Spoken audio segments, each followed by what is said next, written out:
Tere, hea kogudus! Täna mul on suur au olla siin ees ja jagada meile Jumala sõna ja jagada seda psalmist 11. Me oleme oma psalmidega siis praegu sinnamaale jõudnud. Aga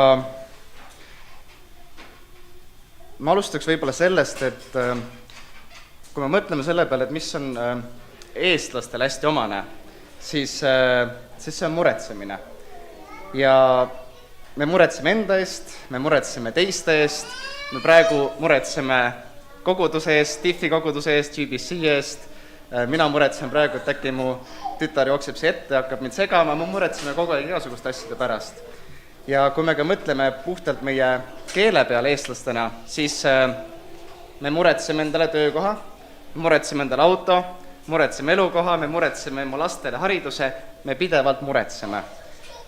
Ja muretsemisega ta on muidugi väga-väga inimlik reaktsioon, eks ju. Et kui meil on raskused, keerulised olukorrad, siis muretsemine on tihti see esimene asi, mis meil tuleb pähe, et oi, mul on keeruline olukord ja see paneb mind muretsema. Ja meil on hea muretsemine, meil on siiras muretsemine, aga muretsemine võib ka hoopis olla halb ja ta võib meid viia hoopis halvale teele. Võin ühe näite tuua kohe, mis mul tuli meelde, oli see, et kui mu tütar Marta oli esimest korda abielus, palavikus, miks ma seda ütlesin, ei tea, ei ole veel abielus, natuke noor selleks, aga kui ta oli esimest korda palavikus, ta oli siis 6-kuune, me olime mu ema juures siis kell oli 12 öösel ja ma mäletan, märkasime kõik üles ja siis ma olin nagu, et okei, mis me nüüd teeme, siis mu ema oli kohe, et nii, haiglasse, kiirabi, kõik on paha, nii, Martal on kõik halvasti, me peame kohe tegelema, hakkas siuke paanika pihta, eks ju. Ja kui ma mõtlen selle peale, siis ta tegi seda väga siiralt. Ta tegi väga siiralt, seda ta muretses siiralt Marta heaolu pärast, eks ju. Aga seda tehes tekkis suur paanika ja ka mina olin kõhklema, et aipi, mis me nüüd teeme, eks ju, kuidas me hakkama saame sellega. Tegelikult pärast lahendus oli, et paratsetamool ja kõik läks korda, eks ju, et tegelikult ei ole midagi hullu. Ja mõnes mõttes on ka hea see, et mõtlesin, et mina isegi ei osanud vaata muretseda rohkem ette, et mõnes mõttes ma olen tänulik Jumalale, et ma ei ole arst, et ma ei oska muretseda kõiki need asju, mis võivad olla, eks ju. Aga tõesti, see muretsemine on inimlik reaktsioon ja sellel võib olla väga pigem halb tagajärg. See viib meid sellisesse olukorda, kus me hakkame kõhklema. Ja kristlaste eriti on see, mis on oht, on see, et me hakkame kõhklema mitte ainult endas, vaid me hakkame kõhklema ka oma usus ja me hakkame kõhklema ka Jumalas. Et mul on väga-väga keeruline olukord, kas Jumal ikka on minu poolt? Kas mu usk on ikka piisavalt tugev, kas Jumal karistab mind, sest ma olen teinud pattu? Eks meil hakkavad sellised mõtted käima, et ma muutun selliseks nagu ülemuretsejaks või ülemõtlejaks. Ja miks ma seda mainin, on see, et kui ma olen vaadanud YouTube'ist erinevaid tunnistusi, kus inimesed jagavad, et miks nad usust ära lähevad, miks nad on öelnud lahti Kristusest, siis mis tihti tuuakse välja, on see, et Jumal ei vasta mu palvetele ja mul kadus usaldus Jumalasse, et ta on minu poolt, et ta mind aitab, et Jumal on minuga koos.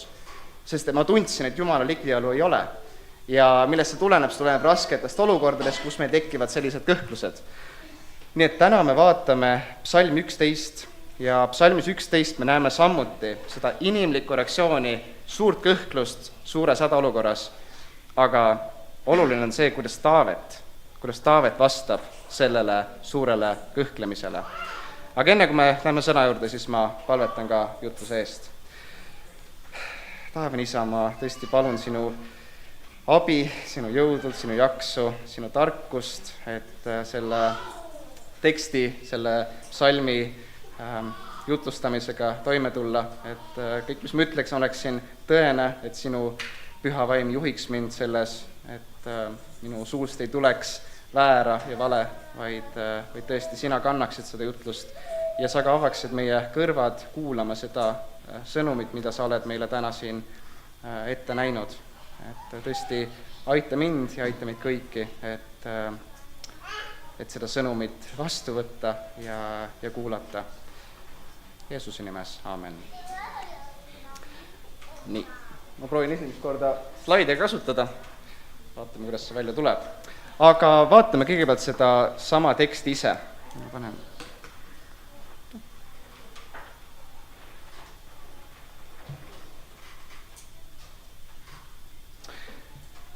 laulujuhatajale Taaveti laul. Ma otsin pelgupaik issanda juures. Kuidas te ütlete mu hingele, põgene mägedele nagu lind? Sest vaata, õelad tõmbavad ammud vinna. Nad asetavad nooled nöörile, et pimedas lasta siirameelsete pihta. Kui alussambad maha kistakse, mida siis õige saab teha? Issand on oma pühas templis, issand, kelle aujärg on taevas. Tema silmad näevad igale poole, ta pilgud katsuvad läbi inimlapsi. Issand katsub läbi õige, aga õelat ja vägival armastajat vihkab ta hing. Ta laseb sadada õelate peale süsi, tuld ja väävlit ja kõrvetav tuul on nende karika osa, sest issand on õiglane, ta armastab õiglust, õiget saavad näha ta palet. Nüüd kontekstiks me teame, et see on Taaveti laul ja see on tõesti kõik, mis me teame selle kohta. Et tihti nende psalmidega, eriti just alguse poole, me ei tea täpselt, Taavet on väga tihti leiab ennast keerulistest olukordadest ja meil ei ole alati antud seda, et mis on see kontekst. Aga eeldada võib selles olukorras, et tegu on mingisuguse sõjalise olukorraga ja tõenäoliselt on tegu siis kuningas Sauli eest põgenemisega. Et see on kõige tõenäolisem olukord, kus Taavet ennast leiab. Et ta on tõesti hädaohus, sest et kuningas Saul ajab teda taga. Ja kuidas Taavet alustab? Taavet alustab sellega, et ma otsin pelgupaik issand juures. Ehk siis ta on tõesti mingisuguse hädaolukorras ja tal on vaja pelgupaika, tal on vaja põgeneda, tal on vaja kuidagi sellist turvalist kohta selles olukorras. Ja siis on Taavetil mingisugused nõuandjad. Et tõenäoliselt on tema lähikondsed või lihtsalt ka nõuandjad, võib-olla sõjapealikud, mis iganes, aga keegi annab talle nõu. Ja nad ütlevad talle niimoodi, põgene mägedele nagu lind, sest vaata, õelad tõmbavad ammu vinna ja asetavad nooled nöörile, et pimedas lasta siirameelsete pihta. Kui alussambad maha kistakse, mida siis õige saab teha? Et sellest nõuandest, mida me kuuleme, me näeme, et see on tõesti väga-väga keeruline olukord. Et meil on õelad, vaenlased, kes on juba ammud vinnastanud, nool on nöörile pandud, et pimedas lasta siirameelsete pihta. Ehk siis meil on reaalne oht, surmaoht ja pimedas lasta siirameelsete pihta justkui viitab sellele, et iga nurga taga on vaenlane. Sa lähed hommikul kodust välja ja vaenlane võib sind lasta. Eks, et see on nii tugev oht ja see nõuanne siin ei ole ka kuidagi tõenäoliselt kurjusest või sellisest pahast, et ma tahan Taavetile halba, ei, see on väga siiras tõenäoliselt. Et kui me mõtleme tema lähikondsete peale, sama nagu ma mõtlesin ka oma ema peale, kui ta mind, Marta oli haige, siis mu ema tahtis ainult head Martale. Ja tõenäoliselt need Taaveti lähikondsed tahavad ka ainult head, nad kardavad tema heaolu pärast. Nad kardavad, et Taavet saab surma ja nemad saavad ka surma. Ja mis on inimlik reaktsioon? Põgene mägedele nagu lind, sest et sind tahetakse tappa. Surmaoht valitseb igal pool. Ja see läheb veel hullemaks, et kui alussambad maha kistakse, mida siis õige saab teha? Eks, et mitte pole ainult see, et meil on oht, et me saame võib-olla surma vigastada, et meil on keeruline füüsiliselt, vaid ka alussambad kistakse maha. Eks see, millele see võib viidata, on see, et ka meie kogu usk, meie kogu see süsteem, juutidel oli, see religioosne süsteem oli rohkem füüsilisem, ütleme niimoodi, see oli rohkem hierarhilisem, et see alussambad, vundament kaob. Ehk siis meil kogu usk kaob, meie põhimõtteliselt Jumal ja kõik kaob. Eks ju, tulevad vaenlased ja nad võtavad üle ja kõik kaob. Et mida siis saab õige teha? Ehk siis see on tõesti väga-väga hirmu äratav olukord nende jaoks. Aga Taavet säilitab rahu ja Taavet säilitab tarkust selles olukorras. Vaatame täpsemalt seda olukorda. Eks meil ongi ühel pool, on meil kõhklus. Eks see inimlik mure. Mul on keeruline olukord ja ma muretsen. Ja mu reaktsioon on see, et ma tahan põgeneda. See on nii ohtlik olukord, et põgene mägedesse. Põgene ära, sellest olukord, nagu lind põgene mägedesse. Aga Taavet, kuidas ta vastab usaldusega. Ta ju alustas psalmi, et ma otsin pelgupaika issanda juures. Taavetel on juba see mõte, et ta otsib issanda juures. Ja talle antakse seda mure edasi, et kuule ei, põgene ikka mägedesse, mitte issanda juurde. Aga mida Taavet ütleb vastu? 4. salm. Issand on oma pühas templis, issand, kelle aujärg on taevas, tema silmad näevad igale poole, ta pilgud katsuvad läbi inimlapsi. ehk Taavetil on see kindlus, Taavetil on see hoopis teistsugune lähenemine sellele, et kuulge, kuidas te ütlete mu hingele, et põgen ära, kui issand on oma pühas templis? Kuidas te ütlete mu hingele, et põgen ära, kui issand aujärg on taevas? Kuidas te ütlete, et põgen ära, kui tema silmad näevad igale poole ja ta katsub läbi kõiki inimlapsi? Ja see on ka nagu meile tegelikult, kui me mõtleme selle peale, et kui me oleme sellistes keerulistes olukordades ja meil kõigil tõenäoliselt on omad keerulised olukorrad, siis milline on meie see vastus selles olukorras? Et meil on kõhklus, mis tekib meil iseendast, me hakkame ise mõtlema neid mõtteid, aga meil on ka teised inimesed, kes sisendavad meile kõhklusi ja meil on maailm, kes sisendab meile kõhklusi. Aga see ongi see küsimus, et millele me keskendume. Kas me keskendume sellele kõhklusele, ohule, raskusele, või me keskendume sellele, et Jumal on oma pühas templis, issanda aujärg on taevas, ta silmad näevad igale poole, ta pilgud katsuvad läbi inimlapsi. Ja tõesti, siin on see asi ka, et see nõuanne võib olla väga-väga siiras. Et samamoodi me võime mõelda ka oma koguduse peale. Et kui meil on, me jagame siin peale teenistusi oma muresi, palvesoove ja nii edasi, eks see, et kuidas, ja tõenäoliselt on need olukorda rasked, et me oleme siin ju kogenud väga raskeid olukordi, nii isiklikult kui ka kogudusena ja nii edasi. Ja see on ka see, et milline on ka meie see reaktsioon teistele, mitte ainult iseendale, aga kuidas ka teistele. Et kas meie ka leiame ennast mõtlemast, et oi, sul on nii raske olukord, kuidas sa hakkama saad? Kuidas sa tuled toime sellega? Või meie reaktsioon on, et kuule, sul on raske olukord, aga issand on oma pühas templis, issand aujärg on taevas, ta silmad näevad igale poole, ei ole põhjust kõhelda issandas, ei ole põhjust muretseda nii-öelda üle. Et ka siis, kui meil on näiteks, me oleme siin mõelnud selle peale, et kui meil oli alguse pool, oli meil hästi raske ka näiteks rahaliselt või mõtlesime, et kui me kogudusega üldse tuleme toime, eks ju, aga samamoodi, kui see on issanda tahe, siis me tuleme toime, sest issand on oma pühas templis ja ta aujärg on taevas. Aga vaatame mõndasid nõuandeid nagu näidetena, et see oleks siis selline näide sellest, kuidas siiras soov anda nõu, aga see nõu on niisugune muretsev ja kõhklust tekitav. No, mu mured hakkavad realiseerima siin. Aga vaatame näidet sellisest nõuandest, mis on nüüd mitte võib-olla nii siiras. Et see oli, mida me lugesime ka 4. Moosese raamat 13-14 ja ma toon siit välja mõned salmid, et kogu tekst ei mahtunud mul ära siin. Aga kontekst selles olukorras on see, et issand tahab, et saadetakse mehed igast suguharust, et uurida või luurata Kaanani maad, et kuhu issand neid viib. Ja Mooses siis kogub need mehed kokku ja saadetakse luurele. Ja nad näevad seal tõesti kõik, et see maa on väga kena. Seal on mesi voolab, piim voolab, see on tõesti väga hea maa. Aga nad tulevad tagasi ja siis 10 sellest 12 on hoopis teine plaan või teine mõte selle maa nii-öelda luureraporti esitamisel siis. Ja mida nad siis ütlevad? Mida nad Iisraeli rahvale ütlevad? Kuid rahvas, kes elab maal, on tugev ja linnad on kindlustatud ja väga suured. Me ei või minna selle rahva vastu, sest ta on meist vägevam. Maa, mille me uurides läbi käisime, on maa, mis neelab oma elanikud ja kogu see rahvas, mida me seal näeme, on pikakasvulised inimesed. Me nägime seal hiiglasi, Aanaki poegi, hiiglaste soost. Me olime ise enda silmis nagu rohutirtsud ja samasugused olime ka meiega nende silmis. Valigem pealik ja mingem tagasi Egiptusesse. Eks ju, et see on selline, ja me näeme seal ka, seal ütleb ka, nad levitsid laimu, eks ju.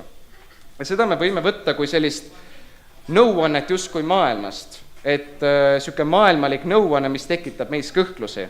Ehk siis need tulid need nii-öelda nõdrausulised, rasked, kellel usk oli väga vähe, kellel oli usk, et Jumal ei vii neid sinna, see on väga ohtlik, meil pole mõtet seda teha, need hakkasid levitama laimu.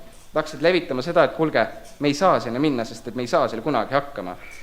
Ja kui me mõtleme ka maailma peale praegu, siis mis on meie olukorras need? Me tõesti, sõda juba võib-olla on natuke, eks ju, see oht, mis on ukse taga, aga me aktiivselt ei ole sellises olukorras praegu. Aga kui mõtleme, siis tõesti, mida meile kogu aeg, kust meile kõhklused sisse tulevad? Majandusolukord, eks ju, räägitakse sellest, kuidas kõik läheb raskemaks, hinnad tõusevad, maksud tõusevad, eks ju, mingisugused tariifid kuskil tulevad peale, et kogu aeg käib selline ketramine, et vaadake, kui palju meil on vaja muretseda. Vaadake, kui palju meil on muresid, eks ju, finantsiliselt, majanduslikult.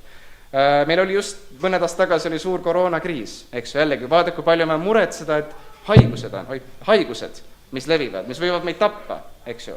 Et meil on ohtlikud haigused, mis jällegi tekitavad meis väga suurt muret. Kliima näiteks on praegu, et vaadake, meil tuleb kliimaoht, meil maailm võib-olla isegi hukkub, eks ju, meil hakkavad inimesed igat pidi maailmas ümber paiknema, vaadake, kui palju probleeme sellest tekib. Et jällegi niisugune hirm, et vaadake, kui ohtlik on. Ja tõesti sõda ka, eks ju, et kuidas ikkagi räägitakse pidevalt sellest, et kuidas sõda on ukse taga, peame olema valmis selleks, kogu aeg peab olema sellises nagu hirmus, et justkui tuleb kohe sõda. Ja veel näited, mis on võib-olla meile kui kristlastele veel nagu kodusemad, on see, et räägitakse sellest, kuidas mida maailm nii-öelda kuulutab, kui me uudiseid vaatame, on sellest, et kuidas ma ei tea, laste saamine hästi keeruline, eks ju, laste saamine tänapäeval hästi-hästi keeruline, et võib-olla pole mõtet isegi selle peale mõelda või mõelda selle peale kunagi hiljem, kui sul on kõik hästi. Ja see ka, et näiteks kui mõtleme abielude peale, siis mida me näeme rohkem uudistes, on see, et kuidas kõik lahutavad, eks ju. Et jällegi niisugune kõhklus, et kas üldse on mõtet sellise asjaga alustada. Ehk siis väga palju tuleb niisugust kõhklust maailmast ja mis võivad ka meile haakuda, eks ju. Mis võivad ka meis haakuda, meis tekitada kõhklust sellest ja küsimused, et kas ikka issand valitseb? Kas ikka issand valitseb maa üle?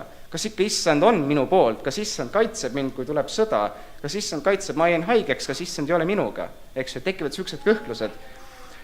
Aga teisel pool on meil jällegi Joosuja ja Kaaleb. Ja kuidas nad siis vastavad sellele suurele kõhklusele, mis tekib.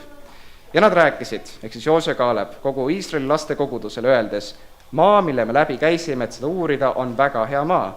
Issandal on meist hea meel, siis ta viib meid sellele maale ja annab selle meile. Maa, mis piima ja mett voolab, ärge ainult pange vastu issandale, ärge kartke maa rahvast, sest nad on meile parajaks palaks. Nende kaitsja on nad maha jätnud, aga issand on meiega, ärge kartke neid. Eks et jälle siuke, nagu Taavet, siuke kainestav mõte, kainestav see, et kulge, mida te kardate? Issand tõi meid just Egiptusest välja. Mäletate, mis nad Egiptuses tegid? Eks ju, mis ta tegi Egiptuses egiptlaste, kes meid taga ajasid? Eks ju, et issand, kui tema tahab, kui tal on meist hea meel, siis ta viib meid sellele maale ja ta annab selle meile. Ärge pange vastu, ärge kartke. Issand on meiega, ärge kartke, eks ju. Et samamoodi nagu Taavet enne ütles, et kulge, et annate mulle nõu, et ma põgeneks mägedesse, aga issand on ju pühas templis, issand auvärk on taevas. Mida me peame üldse kartma? Mida me peame selles olukorras kartma? Et tegelikult meil ei olegi midagi karta, sest issand on endiselt meiega ja ta ei ole meid maha kuidagi jätnud. Isegi siin olukorras on tegelikult see, et issand ise suunab nad sinna. Et see ei ole nende enda mõtted, et lähme sinna, vaid issand on see, kes saadab neid sinna. Mida me kardame, et on tõestanud nii palju juba oma jõudu ja võimu kõige loodu üle. Ehk siis maailmalik nõuanne, mis võib tekitada kõhklusi. Ja viimaks on ka võib-olla näide sellest, kuidas meie ise tekitame endas kõhklusi. Et siin on Markuse 4. peatükk, kus siis Jeesus koos jüngritega hakkavad sõitmas esimest korda üle Galilea järve siis vastaskaldale, ehk siis nii-öelda paganate juurde siis. Ja siin on siis niisugune olukord, et samal päeval ja õhtu jõudes ütles Jeesus neile, sõitkem vastaskaldale. Ja jüngrid lasksid rahva hulgal minna ning võtsid Jeesuse kaasa, nii nagu ta paadis oli, ka teisi paate oli temaga. Ja tõusis kange tuulispea ning lained lõid paati, nii et paat juba täitus veest. Ja Jeesus oli paadi päras istepadjal magamas ja nad äratsid ülesse ja ütlesid talle, õpetaja, kas sa ei hooli sellest, et me hukkume? Eks, et mis on see olukord? Jeesus, kes on juba tõestanud neile, et tal on mingisugune eriline vägi, ta on teinud juba päris palju imetegusi, ta on kutsunud kõiki neid isiklikult ja nad on läinud kaasa temaga, tõenäoliselt usus, eks või läinud kaasa, et üks õpetaja on meid kutsunud ja nüüd nad on seal paadis. Ja me näeme, et Jeesus on nendega paadis ja mõnes mõttes eesti keeles on jällegi hea, et meil on ka see väljend, et me oleme kellegagi paadis, tähendab, me oleme koos, eks ju. ja tõesti, Jeesus on nendega paadis ja tõuseb mingisugune suur hädaoht, eks ju. Et tõenäoliselt see on tõesti väga-väga suur hädaoht, sest et suur osa nendest inimestest on kalamehed või on merd sõitnud varem ja järve sõitnud, tõenäoliselt Galilea järvega tuttavad, ja ka nemad tunnevad, et kuule, see on väga ohtlik olukord. Eks, et see on tõesti ohtlik olukord, me pole niisugust tormi kunagi ületanud näiteks. Ja Jeesus magab seal paadis rahulikult ja nad äratavad üles ja ütlevad talle, et õpetaja, kas sa ei hooli sellest, et me hukkume, eks ju. Et Jeesus on nendega paadis, aga nad ikkagi mõtlevad, et kuule, Jeesus, kas sa ei hoolitse sellest, et me hukkume kohe, me saame kohe surma. Ja kui mõtleme jällegi enda peale, me tõesti sellises tormis füüsiliselt ei ole, aga samuti meil on omad tormid, omad raskused, keerulised olukorrad. Ja nii keerulised olukorrad, et justkui me näeme, et paat juba täitub veega, eks siuke olukord, et nüüd on kõik juba läbi. Aga Jeesus on meiega ka samas paadis, kui me oleme kristlased. Kui me oleme usklikud, kui me oleme tõesti usus, siis Jeesus on meiega samas paadis. Ja nüüd on ka see küsimus, et kui meil on raske olukord, siis mis on meie vastus? Kas meie reaktsioon on see, et õpetaja, kus sa oled, me hukkume? Et Jeesus, kas sa jätsid mu maha? Eks ju, aga Jeesus ei jätnud neid maha, Jeesus on nendega samas paadis. Ta pole isegi neid maha jätnud. Me saame aru, kui Jeesus oleks, et kuule, ma lähen teise paadiga. Aga Jeesus on nendega samas paadis ja meil on sama asi. Et kui meil on usk sellesse, et Jeesus on meid päriselt lunastanud ja omaks võtnud, siis miski ei saa seda lahutada. Mida Jumal on selle ise teinud. See ei ole meie inimlik mingisugune leping, kus me kirjutame alla, lepingus saab alati taganeda, eks ju, aga Jumalaga leping on hoopis teine asi. Ja et õpetaja, kas ei hooli sellest, et me hukkume? Ja mis on siis Jeesuse vastus? Ta tõuseb, ta sõitleb tuult ja ütleb järvele, et jää vakka, ole vait. Ja tuul rauges ja järvi vaikseks, täiesti vaikseks. Ja ta küsib nende käest, et miks te olete nii arad, kuidas teil ei ole usku. Et jällegi see näide sellest, et isegi nii suur hädaoht, et juba paat täitub, kohe hukkumine on lähedal ja mida on vaja, Jeesus ütleb, et jää vakka, ole vait ja kogu probleem laheneb, eks ju. Ja ta küsibki, et miks teil, kuidas teil ei ole usku. Et jällegi see, et kui meil tekivad kõhklused endal ka nendes keerulistes olukordades, mis meie peas tekivad, ja tihti inimestel ongi see, et kui juba muretsemine tekib, siis see võib viia ka selleni, me hakkame nagu ketrama seda ja muretsema üle, me hakkame võimendama seda olukorda. Aga selleks ongi Jumala sõna, mis toob meid tagasi nii-öelda maa peale, kainestab. Ja selleks ongi see sama, mida Taavet ütleb ka oma selles psalmis, et kui tulevad need kõhklused, siis mis on vastus? Issand on oma pühas templis, issand, kelle auvärg on taevas, tema silmad näevad igale poole, ta pilgud katsuvad läbi inimlapsi. Et see on see vundament, mida maha ei võeta. See on see tugev vundament, millel saab olla. See on see, mis annab meile rahu päriselt, sest issand on selles. Ja nüüd on küsimus, et kas siis ka Jumal kaitseb meid nagu kõige eest, et meil nagu, kristlased ikkagi surevad. On ohud, mis tõesti viivad surma. Jah, me võime surra, me võime vabalt surra, aga see mõte on see, et me ei pea muretsema selle pärast, et kas see juhtub. Me ei pea muretsema selle pärast, et oi, kõik on nii paha, mis nüüd saab. Vaid kui Jumal on meiega, kui Jeesus on tõesti meiega paadis, siis me ei pea muretsema. Me ei pea muretsema selle pärast, et mis juhtub, sest et kui see on Jumala tahe, siis ta teeb seda. Ja nii on tegelikult. Et Jumalal on võim vabalt meid päästa, ja Jumalal on ka, kui see on ka Jumala tahe, siis see mure ongi ka selleks, et seda taluda, selleks, et seda kogeda. Ja nüüd on võib-olla küsimus see, et aga miks meil siis üldse on neid muresid vaja? Et miks meil kristlastena on need mured? Miks meid siuksed probleemid kõik tabavad? Ja selleks tuleb 5. salmi algus. Issand katsub läbi õige. Issand katsub läbi õige. Mida see tähendab, et issand katsub läbi õige? Vaatame Heebrealaste 12. Jällegi ma olen siit natuke lõiganud välja neid salme, aga et hoida ruumi kokku. Aga Heebrealaste 12, siis ka kontekst on see, et ta räägib kiusatustest või niisugusest raskustest kirjutab. Ja ütleb niimoodi, võtke siis eeskujuks teda ehk Jeesust, kes on kannatanud niisuguste patuste vaenu enese vastu, et ei väsiks ega tei hinge nõrkeks. Ja te olete täiesti unustanud julgustuse, mida ta neile nagu poegadele ütleb. Mu poeg, ära põlga issanda karistust ja ära nõrke, kui tema sind noomib. Sest keda issand armastab, seda ta karistab. Ta piitsutab iga poega, kelle ta vastu võtab. kannatused on teile kasvatuseks. Jumal kohtleb teid nagu poegi, sest mis poeg see on, keda isa ei kasvata? Lihased isad kasvatasid meid ju lühikest aega ja oma äranägemise järgi, aga tema kasvatab meid meie kasuks, et saaksime osa tema pühadusest. Ükski kasvatamine ei tundu samal ajahetkel olevat rõõm, vaid toob kurvastust. Aga hiljem see annab õiguse rahuvilja neile, keda selle väral on harjutatud. Ja lisan ka see juurde, see oli Jaakobus 1, mida me lugesime enne ka, et tõesti, pidage seda lausa rõõmuks, mu vennad, kui te satute mitmesugustesse kiusatustesse, kuna te teate, et teie usu läbikatsumine teeb teid kannatlikuks. Aga kannatlikkus olgu täiuslik, et te oleksite täiuslikud ja terviklikud, ega oleks teis midagi vajaka. Kui kellegil teist teeb vajaka tarkust, siis ta palugu Jumalalt, kes kõigil annab hellelt ega tee etteheiteid ja talle antakse. Aga ta palugu usus, ilma kahtlemata, sest kahtleja sarnaneb tuuletõstetu ja sinna tänne paisatud merelainega.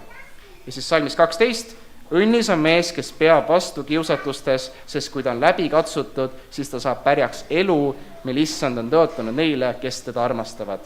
Ärgu kiusata, võelgu, Jumal kiusab mind, sest Jumalat ei saa kiusata kurjaga ja tema ise ei kiusa kedagi. Ehk siis vastus, miks Jumal kutsub meid läbi? Miks katsub Jumal meid läbi? Miks meil on need mured ja raskused, eriti veel kristlastena ka? Sest et ma usun, et kõik me võime öelda, et sellest hetkest, kui me võtsime vastu usu, siis elu ei läinud lilleliseks ja lihtsaks. Võib-olla läks isegi palju keerulisemaks. Võib-olla isegi läks tõesti palju keerulisemaks.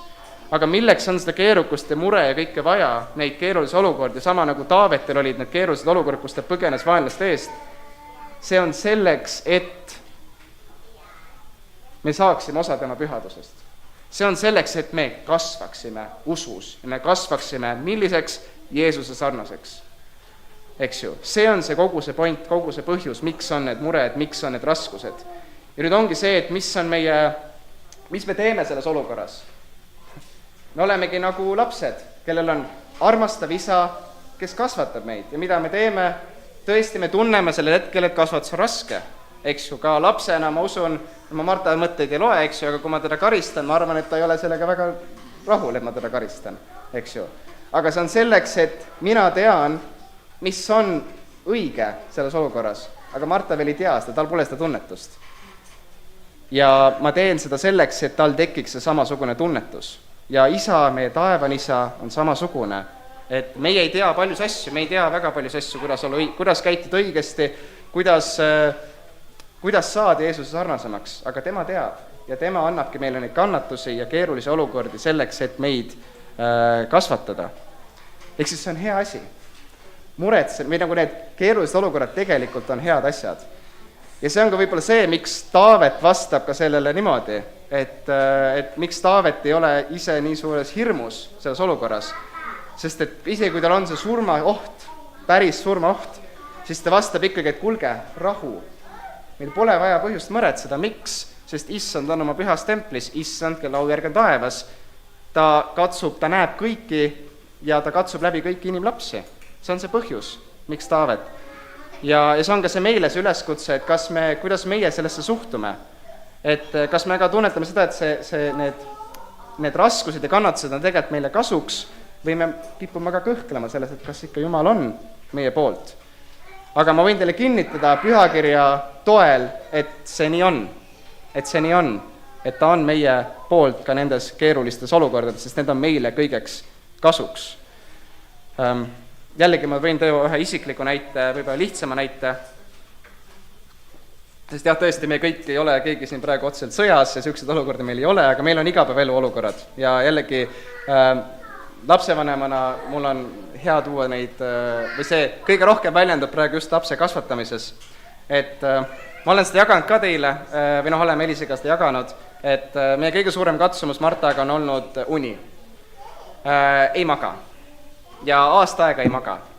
Ja tõesti niimoodi, et keskmiselt saad 4-6 tundi und ja peaaegu terve aasta niimoodi. Ja tõesti ma mäletan seda olukorda, see oli niimoodi, et ma ei mäletanud, millal viimati üldse laps magas terve öö näiteks.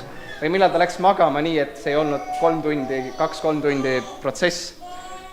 Ja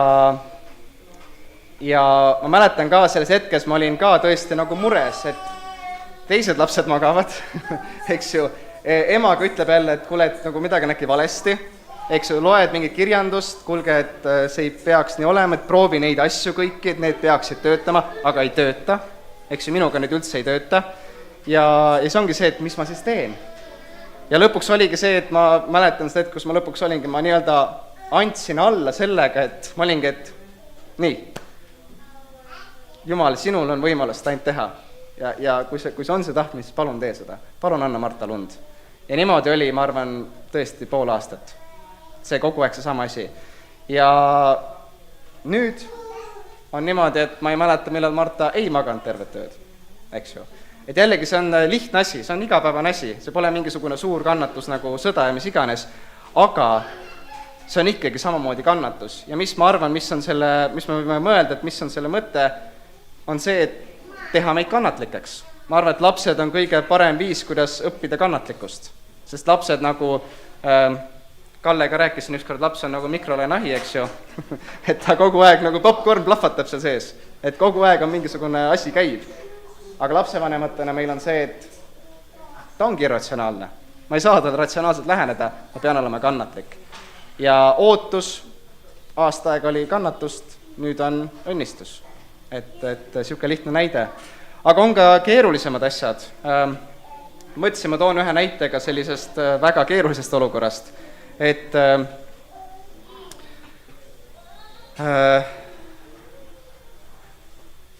Aleksander Solženitsõn oli siis üks tõenäoliselt eelmise sajandi kõige kuulsam Nõukogude Liidu dissident. Ja tema kirjutas sellise raamatu nagu Gulag. Ja sellest on siis tehtud edasarendus Gulagi arhipelaag. Ja mida ta seal kirjeldab? Ta oli tavaline inimene, tavaline sõdur, tegelikult oli kooliõpetaja enne seda, ja ta sattus vangilaagrisse. Ja ta sattus siis Gulagi.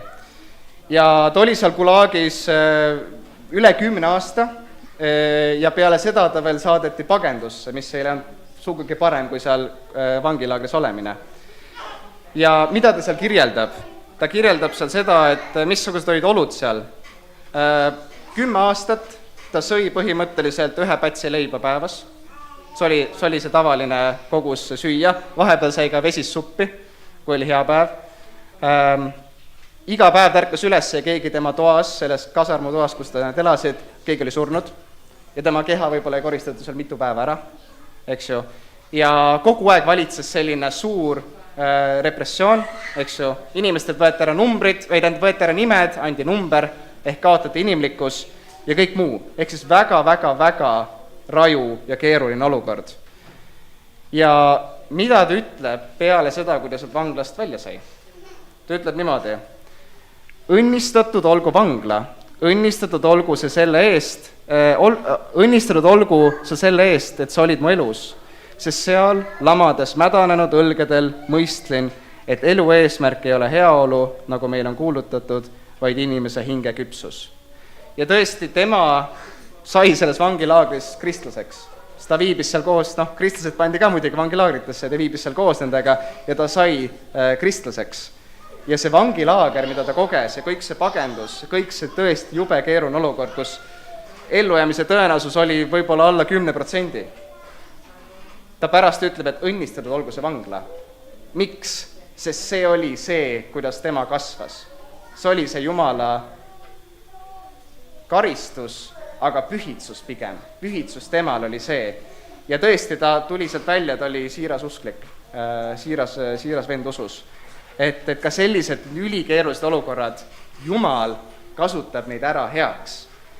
Ja tõesti, lõpuks ma ütleks siia veel sellise julgustuse meile, et kui on tõesti ka kõige maailma kõige keerulisem olukord, mis meil saab olla, siis 1. Korintlaste 10:13.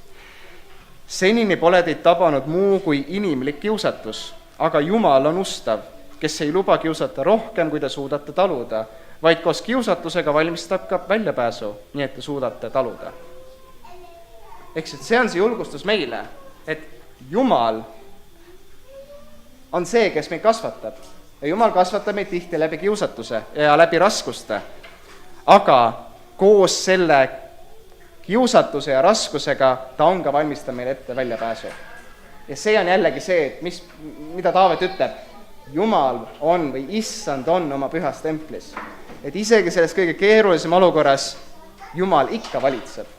Kui meile tundub, et kõik on kadunud, Jumal ikka valitseb ja ta ei jäta meid maha selles olukorras, ta tõesti ei jäta meid maha. Ja nagu Jaakobus 1 on see, et õnnis on mees, kes peab vastu. Õnnis on mees, kes peab vastu, sest Issand on tõotanud neile seda, et nad saavad elu pärijaks. Ehk kui meil on need keerulised olukorrad, muretsemine, kannatused, raskused, siis tuleb seda meeles hoida, et Jumal on tõesti see, kes ikkagi valitseb ja ta on meile tegelikult, need kannatused on meile heaks, need on meile heaks. Aga nüüd, see kõik, mis ma praegu olen rääkinud, on neile, kes on siiralt usus. Kes on siiralt, ütlevad, nad saavad öelda, nad on Jumala lapsed, nad usuvad, et Jeesus on tema Issand ja päästja.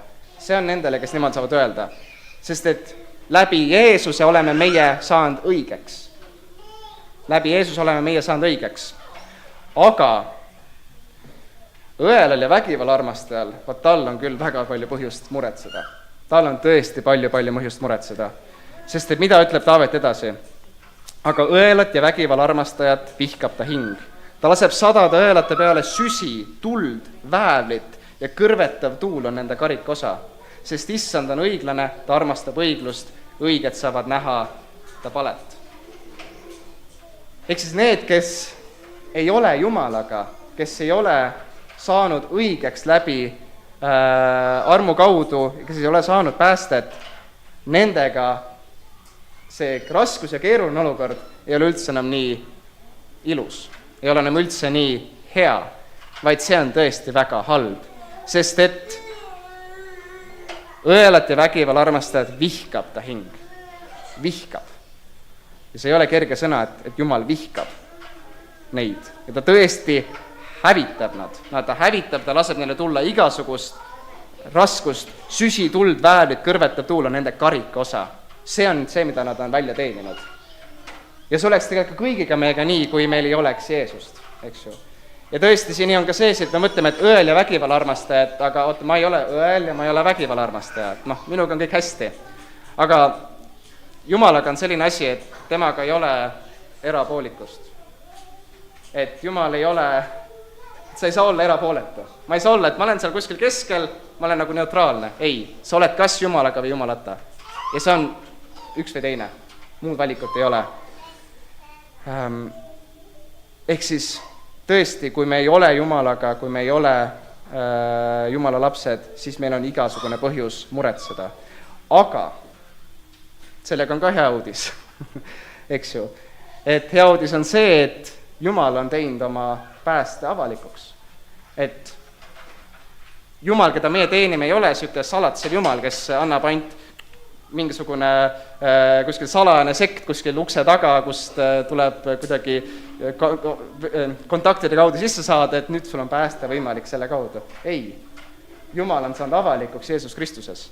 Ja tõesti, tema sõna on saanud avalikuks Piibliga. See on avalik.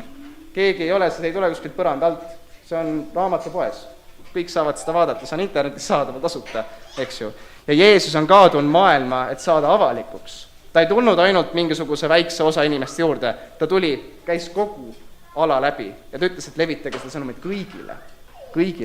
Nii et kui me ei tunne veel Jumalat, kui me ei saa öelda, kui meie ei saa öelda, et Jumal on oma pühas templis ja Issand auvärg on taevas ja ta näeb kõike ja ta katsub seda läbi, kui me ei saa seda öelda, siis meil on põhjust muretseda.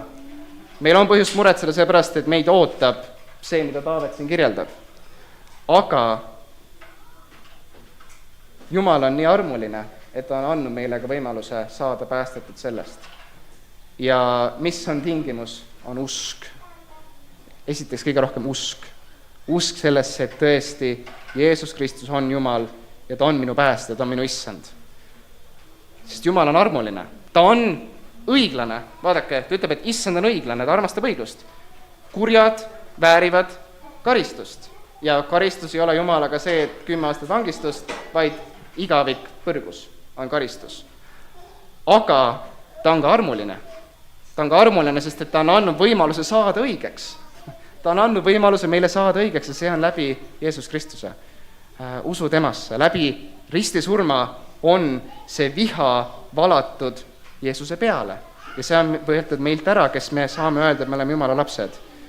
Nii et kui täna siin me tunneme, et keegi teist tunneb ka, et ta ei saa öelda, et ta on õige, siis sõber,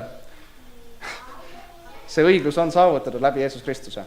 See tõesti on saavutatav läbi usu Jeesusesse, ja tema teeb, tema kaudu võimalik õigeks saada. Ja Jumal on ka ustav, et need, kes usuvad päriselt siiralt, need ka saavad õigeks. Ja lõpuks õiged saavad nähada palet. See on see lõpp, et õelad vägivallarmastajad, nende karikosa on süsi, tuli, väävel, kõrvetav tuul, aga õigete karikosa või õigete see pärandus on see, et nad saavad nähada palet. Ja see on lõpuks taevas, kus on tema aujärg. Nii et kokkuvõtlikult, ma ütleks niimoodi, ma panen selle alguse siia appi, et tõesti, kristlased, võed vennad, et kui meil on mured ja meid tabavad tõesti igasugused mured, igapäevaselt tabavad meid mured, olgu need suured või väiksed, siis võtkem õppust sellest, kuidas Taavet vastab. See psalm on selleks, et meid julgustada. Et kui meile tuleb kõhklused, kas meid endalt või teistelt, siis hoiame kogu aeg meeles seda või kas või korrutame või kas või õpime selle pähe, et issand on oma pühas templis, ta aujärg on taevas, ta näeb kõike ja ta on minuga ja ta on ustav ja ta on õiglane. Ja kui me ka näeme teisi kristlasi või teisi õdisi vendi, kellel on keerulised olukorrad, siis samamoodi vastame nii, nagu Taavet vastab. Sest võib-olla see õde vend, kes on keerulises olukorras, ta on juba oma sellest tsüklis, ta ei saa välja sellest muretsemisest, siis meie saame olla selle asemel, et öelda talle, et oi, sul on nii raske, keeruline, kuidas sa hakkama saad. Selle asemel saame talle tuletada meelde seda, mida Jumala sõna ütleb, et õde vend, ära muretse, issand ikka valitseb, issand on ikka issand. Ta ei ole lakanud olema issand, eks ju, ta on ikka veel Jumal. Ja see, mida sa koged, see on pühitsus. See on pühitsus. Et see keerulised olukorrad, need on need, kuidas Jumal kasutab, või keerulise olukorda Jumal kasutab selleks, et meid õpetada ja meid tõesti muuta Jeesuse sarnasemaks. Nii et see psalm on selleks, et meid julgustada keerulistes olukordades. Palvetame.